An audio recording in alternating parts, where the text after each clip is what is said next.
By the time Donovan Mercer reached first class, Celeste Harrington had already taken his window seat. 10 minutes later, she would accuse him of stealing a $40,000 bracelet, summon airport police, and demand that they search his private case. What she did not know was that Donovan was flying to New York to decide whether she would become the next chief executive of Bellamy and Rowe. Before Flight 417 left the gate, that decision would be made for him. Celeste sat in seat 1A with her cream handbag by the window and a stack of executive briefing papers spread across the tray table. Her assigned seat 1B remained empty beside her. She had boarded early, moved into the window seat, and arranged the space as though it had always belonged to her. The Atlanta to New York flight was scheduled to land before noon. At 1 o'clock, Celeste would enter Bellamy and Rowe's Manhattan boardroom and deliver the presentation she had spent 7 years preparing for. Revenue growth, global expansion, brand positioning. The final slide carried only 4 words: "The future starts now." Celeste believed that future belonged to her. She wore a sharply tailored bone-white suit over a black silk top. A diamond bracelet circled her wrist, a reward she had purchased after closing the largest retail partnership in company history. When a shadow fell over her documents, she finished reading the sentence in front of her before looking up. The man standing in the aisle appeared to be in his early 50s. Tall, broad-shouldered, close-cropped salt-and-pepper hair, neatly trimmed beard. He wore a charcoal sweater, dark tailored trousers, and black loafers. A navy coat rested across his left arm. In his right hand, he carried a compact brown leather case. No assistant followed him. No security team waited behind him. Nothing about him matched Celeste's idea of a billionaire. "Excuse me," he said. "You're in my seat." Celeste glanced at the number above the window. "This is 1A. "Yes. Then your seat must be 1B. He held out his boarding pass. "My seat is 1A. Celeste did not take the pass. The gate agent must have made a mistake. She didn't. Celeste gave him the calm, managerial smile she reserved for employees who challenged decisions after she considered them final. "We're in the same row. You can sit beside me. I selected the window, and I need room to work. So do I." Celeste leaned back. "This arrangement is easier for everyone." The man looked at her for a moment. "For everyone," he said. "Or for you." The lead flight attendant approached from the forward galley. Naomi Briggs had spent 14 years working premium cabins. She could recognize the difference between confusion and entitlement before either passenger finished explaining. "Is there a seating problem?" The man handed her his boarding pass. Naomi checked it against the passenger manifest. "Mr. Mercer, you are assigned to 1A. Celeste continued sorting her documents. "My seat is in the same row. Your seat is 1B, Naomi said. "I prefer the window." "I understand, but Mr. Mercer paid for that seat." Celeste finally looked at her. "Bellamy and Rowe maintains a significant travel contract with this airline. I fly this route at least twice a month." Naomi's expression remained neutral. "That does not change your seat assignment." Celeste closed her folder. "I'm not asking him to move to coach." "And he is not asking you to move to coach," Naomi replied. "He is asking you to move 18 inches. 2 passengers in the second row looked up. Celeste felt their attention and disliked it immediately. She was accustomed to directing a room not being corrected in one. "I am staying here," she said. "Bring me someone authorized to resolve this." Naomi studied her for a beat, then turned toward the aircraft door. Donovan stepped back to let boarding continue. Celeste opened her handbag and reached inside, as though looking for a charging cable. With her body turned toward the window, she slipped the diamond bracelet from her wrist. She placed it inside a narrow zippered compartment beneath her makeup pouch, closed the zipper, and returned the bag to the floor. The movement took less than 5 seconds. When she looked up, Donovan was speaking with an older woman seated in 2A. "What was your name?" the passenger asked. "Donovan Mercer." Celeste froze for half a second. Bellamy and Rowe's new controlling investor was named Donovan Mercer. The acquisition had been announced internally before dawn, but most of the details remained confidential. Celeste had been told Mercer would attend the board meeting remotely before joining the directors in New York. She studied the man again. Sweater. No entourage. No visible wealth. Impossible. "That's convenient," she said. Donovan looked at her. "What is using the name of a famous investor? You think I'm pretending to be someone else?" Celeste gave a small laugh. "I think people become very creative when they want access to places they're not accustomed to." The older woman in 2A stopped smiling. Donovan's expression barely changed. Before he could answer, Naomi returned with Grant Holloway, the airline's ground service manager. Grant's polished tone suggested he had already been informed that a high-value corporate traveler was unhappy. "Ms. Harrington, I understand. We have a seating disagreement. There is no disagreement, Naomi said. Mr. Mercer is assigned to 1A. Grant checked the boarding pass. That appears to be correct. Celeste crossed one leg over the other, then explained to him that switching seats is the reasonable solution. Grant turned to Donovan. Mr. Mercer, we can move you to seat 5C. It is also a first-class window seat. I can add a $600 travel credit for the inconvenience. I don't want seat 5C. It would help us avoid delaying departure. The passenger in my seat is delaying departure. Grant lowered his voice. Ms. Harrington is one of our most frequent corporate travelers. Donovan glanced toward Celeste. And that changes the name on my boarding pass. No, Grant said. But flexibility often resolves these situations. Whose flexibility? Grant did not answer. Celeste checked her watch. Boarding would close in 9 minutes. If the aircraft pushed back late, she might miss the most important meeting of her career. She leaned down and opened her handbag. Her movements became hurried. She removed her phone wallet, passport case, and makeup pouch, placing each item on the adjacent seat. Then she inhaled sharply. My bracelet. Grant turned toward her. What happened? My diamond bracelet is missing. The cabin quieted. Naomi looked at Celeste's bare wrist. Were you wearing it when you boarded? Yes. Celeste looked directly at Donovan. I saw him near my bag. Donovan's gaze hardened. Celeste stood and pulled the handbag against her chest. He reached toward it while I was distracted. That did not happen, Donovan said. Her voice rose. You put your hand inside my bag. Grant stepped between them. Ms. Harrington, are you saying you saw Mr. Mercer take something? I saw him reach into my bag. Now a $40,000 bracelet is missing. Naomi looked at her. Mr. Mercer arrived after you were seated. I have been present for nearly this entire interaction. Nearly, Celeste said. Not entirely. Donovan remained in the aisle. You know I never touched your bag. Celeste stepped backward, even though he had not moved. Please stay away from me. Grant raised one hand toward Donovan. Sir, remain where you are. Donovan looked at him. She refused to leave my seat, and now she has invented a crime. We are required to take theft allegations seriously, then take false allegations seriously too. Naomi stepped closer to Grant. Before anyone is searched, she should check every compartment in her own bag. Celeste tightened her grip on the strap. I already did. You emptied the main section, Naomi said. You did not check every pocket. Celeste's eyes narrowed. Are you accusing me? I am asking for the same verification you are demanding from him. Grant glanced toward the door. We should handle this away from the passengers, no, Donovan said. The accusation was made in front of them. 2 airport police officers entered the cabin. Sergeant Daniel Rourke walked ahead of Officer Lena Ortiz. Both wore body cameras. Grant approached them first. Female passenger reports a high-value bracelet stolen from her carry-on. Male passenger is refusing to cooperate with a seating resolution. Naomi turned sharply. His boarding pass is valid, and he is assigned to the seat she refuses to leave. Officer Ortiz looked at the boarding pass in Naomi's hand. Rourke went directly to Celeste. Ma'am, tell me what happened. Celeste's voice became controlled and precise. She claimed Donovan had followed her from the lounge, hovered near her luggage during boarding, and reached into her handbag while she reviewed documents. With every sentence, the story became more detailed. Donovan watched her construct it. Rourke asked, Did you see him remove the bracelet? Celeste hesitated. Then she looked at Donovan and committed to the lie. Yes. Naomi's eyes narrowed. You saw the bracelet in his hand, yes. Which hand? Celeste glanced at the leather case. His right. The woman in 2A leaned into the aisle. That is not true. Rourke looked at her. I watched him board.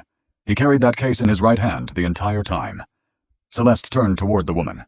You were not watching every second. I started watching when you pushed his coat off your seat. Celeste's jaw tightened. Rourke faced Donovan. Sir, I need you to step onto the jet bridge. For what purpose? So we can investigate without disrupting the cabin. My flight is about to depart. That will depend on your cooperation. Donovan looked past him at Celeste. You intend to remove me before asking her to check the bag where the bracelet supposedly disappeared. Rourke's tone became firmer. I am asking you to step off voluntarily. Ortiz spoke from beside Naomi. Before we remove anyone, we should establish whether the property is actually missing. Celeste pulled the handbag closer. I already searched it. Ortiz looked at her. Then please empty each compartment yourself. Celeste stared at her. In front of everyone. You accused another passenger in front of everyone. Grant stepped forward. Officer, perhaps we should continue privately. Ortiz turned toward him. Why, Grant lowered his voice. Ms. Harrington is an important corporate client. Ortiz glanced at her body camera, then back at Grant. That is not an investigative standard. Rourke pointed toward Donovan's leather case. Sir, hand me your bag. Donovan did not move. It contains confidential corporate documents protected by non-disclosure agreements. I will not open it in a public cabin. Refusing a search does not help you. Refusing an unlawful search is not evidence of theft. Rourke stepped closer. Last chance. Hand me the case and walk off the aircraft. His hand closed around Donovan's upper arm.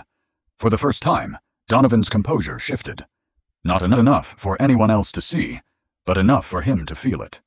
He remembered being 22 years old, standing beside his father's sedan, while two officers emptied the trunk onto the roadside because someone had reported a suspicious vehicle. His father had told him afterward that anger was sometimes justified and still dangerous. Donovan looked at Rourke's hand, then at Celeste. She had transformed herself into the victim and him into the threat, without moving from the seat she had stolen. He took one slow breath. I will make one call. Rourke shook his head. You can make calls after we step off. One call will establish who I am and why the documents in this case cannot be searched here. Rourke started to object, but Ortiz intervened. Let him make the call. Donovan reached slowly into his coat pocket and removed his phone. He selected a contact marked Evelyn Ellis, board secretary. The call connected on the second ring. Mr. Mercer, a woman answered. The Bellamy and Rowe directors are assembled. We were told your flight had boarded. Donovan tapped the speaker icon. We have not departed.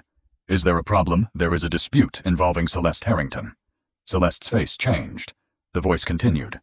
Ms. Harrington is on your flight. She is sitting in my assigned seat.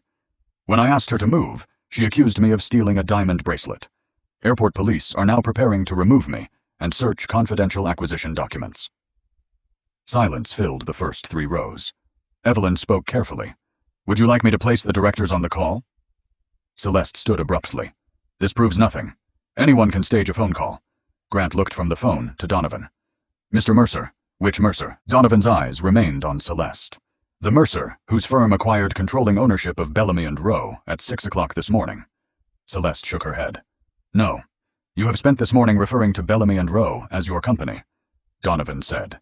It is my company. I own your company. He did not raise his voice. He did not need to. Rourke removed his hand from Donovan's arm. Ortiz looked directly at Celeste. Several directors joined the call. Adrian Keene, Bellamy and Rowe's outgoing chief executive, spoke first. Donovan. What happened? Celeste stepped into the aisle. Adrian, this man created a disturbance and is impersonating Mr. Mercer. Adrian paused. Celeste, you are speaking to Donovan Mercer. She stared at the phone, then at Donovan. Her shock lasted only a moment before self-preservation returned. He knew who I was, she said. He set me up. Donovan's expression hardened. I assigned you seat 1B. You allowed this to escalate. You accused me of theft. You knew I was under pressure. I knew your name, Donovan said. I boarded this flight, prepared to evaluate whether you were qualified to become chief executive. He glanced at the officers, Grant, Naomi, and the watching passengers. You completed the evaluation yourself. Celeste looked down at her handbag. The movement was small. Ortiz noticed it. Ms. Harrington, she said, place the bag on the seat. Celeste gripped the strap. I do not consent to a public search. No one is asking to search it without your cooperation, Ortiz said. You reported stolen property. Empty the remaining compartments yourself. Celeste hesitated. Rourke's expression changed. You demanded we search his case. That was different. How Celeste did not answer.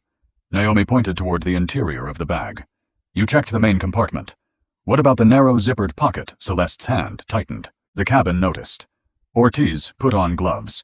You can open it yourself, or you can give me permission. Celeste backed toward the window. I am the victim. Ortiz's voice remained calm. Then help us verify the loss. Celeste placed the handbag on seat 1A. She removed the wallet, passport holder, makeup pouch, and an empty velvet jewelry box. Her hand stopped before the interior zipper. Ortiz waited. Open it. Celeste did not move. Ortiz looked at Rourke. I believe we now have reasonable cause to preserve evidence related to a potentially false report. Celeste's face drained of color. Fine. She opened the zipper. The diamond bracelet lay inside. Every stone caught the bright cabin lights. A gasp moved through first class. Celeste stared at the bracelet as if it belonged to someone else. I must have forgotten. Naomi stepped forward. You did not say you thought he took it. You said you saw it in his right hand. Celeste looked toward Donovan. I was frightened. The woman in 2A spoke again of what moving to the seat printed on your boarding pass. Rourke looked at Celeste. Did you knowingly provide false information to law enforcement number? You gave us a detailed account. I made a mistake. You claimed he followed you from the lounge. I was under pressure. You identified which hand held the bracelet. Celeste's voice cracked. I panicked. Grant stepped forward. The property has been recovered. Perhaps we can resolve this without further delay. Donovan then turned toward him. Read your incident report. Grant's face tightened. That is an internal document. You began writing it before the officers arrived. Read it. This is not the appropriate setting. It was appropriate when you intended to use it to remove me. Officer Ortiz held out her hand. We need the original version for the investigation. Grant stared at the tablet. Then he read. Male passenger became confrontational, refused reasonable accommodation, and raised concern regarding property belonging to a priority corporate customer. Donovan looked at him. Which part is true? Grant said nothing. Naomi answered. Mr. Sir never threatened anyone. Ms. Harrington refused to leave his assigned seat. Captain Rebecca Sloan emerged from the cockpit. Naomi quickly summarized the boarding pass, the accusation, the recovered bracelet, and the police response. Captain Sloan looked at Celeste. You will need to leave the aircraft. Celeste stared at her. I have a board meeting in New York. You made a false theft accusation, caused a security response, and refused to occupy your assigned seat. You cannot remove me over a misunderstanding. This was not a misunderstanding. Celeste turned to Donovan. Please. I should have moved. I made a terrible decision. Donovan watched her. Her eyes were wet now. They had remained dry when she tried to have him searched. Do not destroy my career over a seat, she said. This stopped being about a seat when you invented a crime. I did not know who you were. That is the problem. Evelyn's voice came through the phone. Mr. Mercer, the directors are asking whether today's chief executive vote should proceed. Donovan looked at Celeste. I am formally withdrawing my support for Ms. Harrington's candidacy and requesting that the board suspend the vote, pending an independent ethics investigation. Adrian responded. That seems appropriate. One director after another agreed. Celeste's expression collapsed. Donovan. I built that company. Then you should have understood what leadership requires. Captain Sloan pointed toward the exit. Ms. Harrington. Rourke and Ortiz escorted Celeste toward the aircraft door. As she passed Donovan, she lowered her voice. You humiliated me. He looked at her. You tried to have me detained because you thought I had no power to stop you. That was before I knew. Before you knew I could hurt you. She had no answer. The passengers watched her leave carrying the same handbag in which she had hidden the bracelet. Grant remained in the aisle. Captain Sloan turned to him. Preserve every report exactly as originally written. Donovan added, including the version created before anyone verified the boarding pass. Grant nodded without looking at him. Naomi retrieved Donovan's coat from the floor and handed it back. I'm sorry this happened, she said. You checked the facts before choosing a side, Donovan replied. You were the only person here who did. Flight 417 departed 26 minutes late. As the aircraft climbed above the clouds, the older woman in 2A leaned toward Donovan. For what it's worth, I would have testified. You already did, he said. He looked out the window. Celeste had decided she deserved more than he did. Inside his leather case was her executive assessment. Her financial record was exceptional. Her leadership record was not. Employee turnover had doubled under her division. Complaints disappeared before reaching the board. Managers who challenged her were transferred, demoted, or labeled uncooperative. One former assistant claimed Celeste had falsely accused her of leaking travel records after she refused to alter an expense report. A black regional manager said she had been removed from a luxury launch event because Celeste wanted what she called a more polished face. Both complaints had been closed without independent review. The incident on Flight 417 had not created Celeste's character. It had revealed it. That afternoon, the Bellamy and Rowe directors watched the police body camera footage. They heard Celeste claim she saw the bracelet in Donovan's hand. They watched her resist opening the hidden compartment. They heard Grant describe a verified passenger as confrontational because a corporate client refused to leave his seat. The board suspended Celeste immediately and retained outside investigators. Over the next 6 weeks, 12 former employees described the same pattern. Celeste created a false version of events, stated it first, and forced everyone else to defend themselves against a story leadership had already chosen to believe. Adrian admitted that several complaints had been buried because the company feared losing major accounts. He called it a business decision. Donovan called it permission.